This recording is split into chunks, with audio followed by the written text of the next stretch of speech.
my religion? No, but seriously. Who hijacked my religion? I mean, I turn on the TV, and I see this guy explaining Islam. But he's talking nonsense. I'm like, what religion is this guy talking about?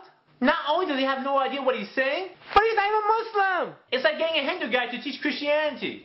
Seriously, where do they get these characters from? It's even funnier how they give the title of expert. Just because you wrote a book about Muslims doesn't make you an expert. And don't get me wrong, it's not just non-Muslims.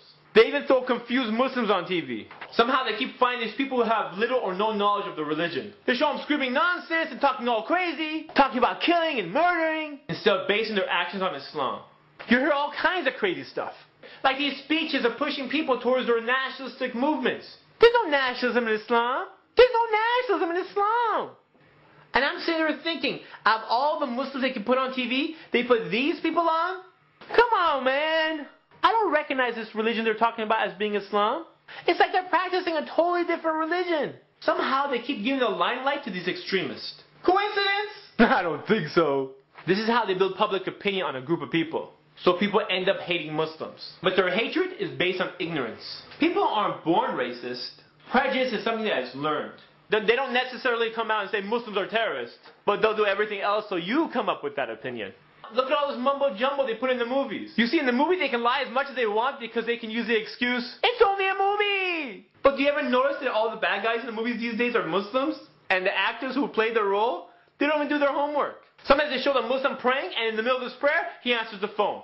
Or in the middle of this prayer, he'll talk to somebody. Joke! Sometimes they have the Muslim character sleeping with one of the women in the movie.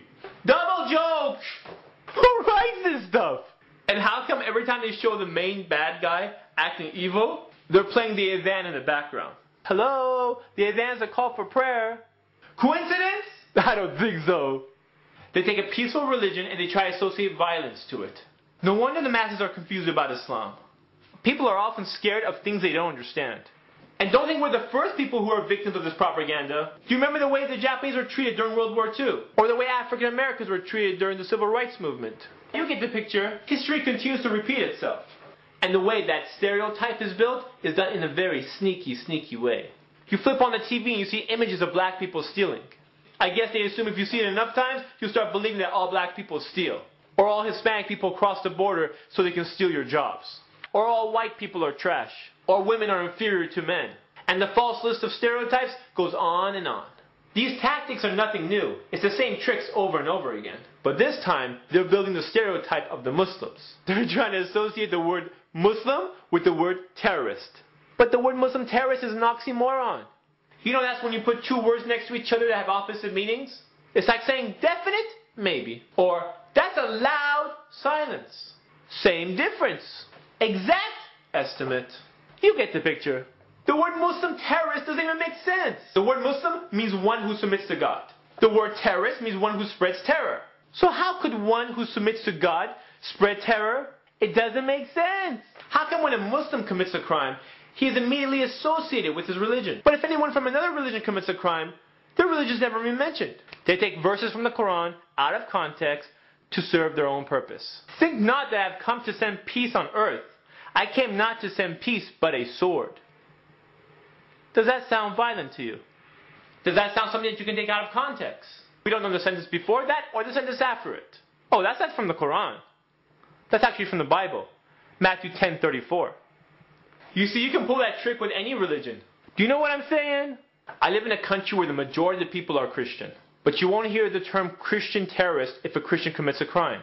This is because it's common knowledge that Christianity does not teach terrorism. But since the average person lacks the knowledge of other religions, they are easily fooled to believe what is told to them. They're the ones who base their opinion based on what they see on TV. And if you repeat a lie enough times, people take it as truth. Just imagine if the TV was your teacher. You probably think Islam is a religion of fanatics. That Muslims have no connection with reason or rationality. But in reality, that's the exact opposite. When you study Islam, you see that it encourages thought. It advises man to think and reflect. It promotes peace and tranquility. But there are people who are out there who do actions that Islam forbids in the name of Islam, abusing this beautiful religion to promote their own agenda. And the media loves these type of people. So anytime they find any of these bad apples, which is usually people who don't understand Islam, they wait till they get all emotional and they throw them on TV. Ratings, baby! Ratings! They don't don't care about the truth. The only thing they care about is the numbers. They just want to boost their ratings, increase their audience, so they can raise the price of their commercials and make the money. If we Muslims only practice Islam the way it's supposed to be practiced, these people wouldn't have any footage to play with. You see, you can't judge an entire religion based on the actions of a few. I don't judge Christianity based on the Christian fundamentalists who blow up abortion clinics. By the way, what kind of pro-life message are you sending by blowing up innocent people? Let's clear up all the confusion and make it really simple. A religion should not be judged by its misguided followers. A religion should be judged by its teachings. Here's a thought. How about putting a practicing Muslim on TV who knows what he's talking about? Have him explain Islam to the masses. If you're really interested in seeing what Islam teaches, go to your local Islamic center. What you hear might surprise you. It's very different than what you see on TV or read in a newspaper. Yeah, a bunch of people are trying to hijack my religion, and I want it back. Remember, so many of the early enemies of Islam ended up becoming Muslim when they saw Islam practiced correctly. Do you know what I'm saying? At the end of the day, it doesn't make a difference what the media shows or what the newspapers say. But a lot of people judge action, not words. And if you're a good Muslim, inshallah, people want to be like you. So it's up to us to be good examples, inshallah. And the only way we can do that is to practice